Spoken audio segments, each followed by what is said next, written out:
Bonjour, dans cette vidéo, je vous propose de faire un focus sur un outil à bien savoir maîtriser, calculer le coefficient directeur d'une droite. Bien souvent, il s'agit d'une droite qui modélise un graphique. Alors, remettons un petit peu le décor. Supposons qu'on souhaite tracer la distance parcourue par un objet en fonction du temps. Donc, on indique les axes bien orientés, l'échelle, etc. Et puis, donc, on représente le nuage de points expérimentaux par des plus, et on modélise ce nuage de points par la courbe la plus adaptée, ici, une droite qui passe par l'origine. Donc, bien souvent, dans les exercices, on nous demande de déterminer l'équation de cette droite de modélisation. Donc, puisqu'on s'intéresse qu'à la droite, eh bien, il faut faire abstraction des points expérimentaux.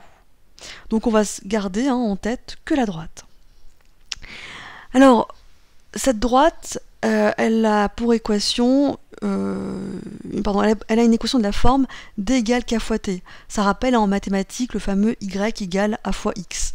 Donc le k ici, c'est ce qu'on appelle le coefficient directeur de la droite, j'insiste bien là-dessus, non pas le coefficient directeur des points expérimentaux, de la droite, et ça correspond aussi dans ce cas particulier puisque la droite passe par 0, donc les deux grandeurs d et t sont directement proportionnelles, et bien ce k correspond aussi au coefficient de proportionnalité. Donc en général en mathématiques, c'est souvent des graphiques de la forme y égale a fois x, à la place de d égale k fois t. Donc il faut aussi savoir un petit peu jongler entre les différentes notations. Alors, le coefficient directeur d'une droite s'appelle aussi parfois la pente. Alors ce mot-là, il a bien son sens. Regardons ici une pente, par exemple en montagne.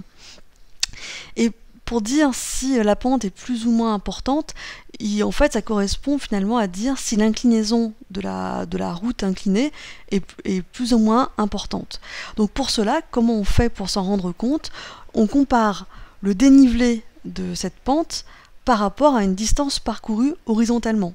Donc en fait, faire une comparaison entre ces deux grandeurs, entre le dénivelé et la distance parcourue horizontalement, ça consiste à faire un rapport.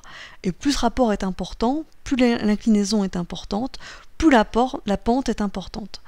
Donc en gros, voilà ce qu'on va retenir.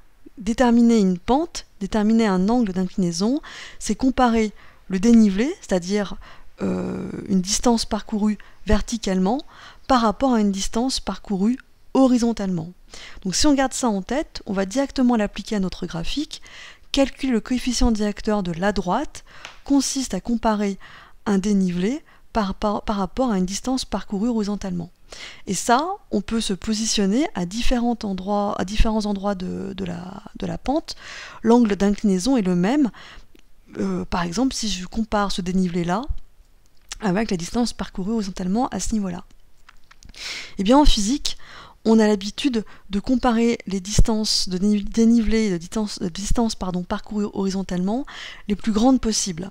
Donc autrement dit, on va considérer par exemple ces deux distances-là. Pour ce faire, on va considérer deux points, mais sur la droite.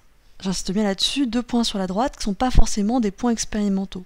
Et l'astuce consiste à les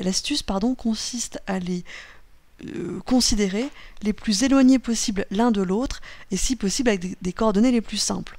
Donc dans le cas d'une droite qui passe par l'origine, un des deux points sera fatalement l'origine, et puis un autre point avec des coordonnées simples. Ici par exemple le point A de coordonnées 50 secondes et 100 mètres.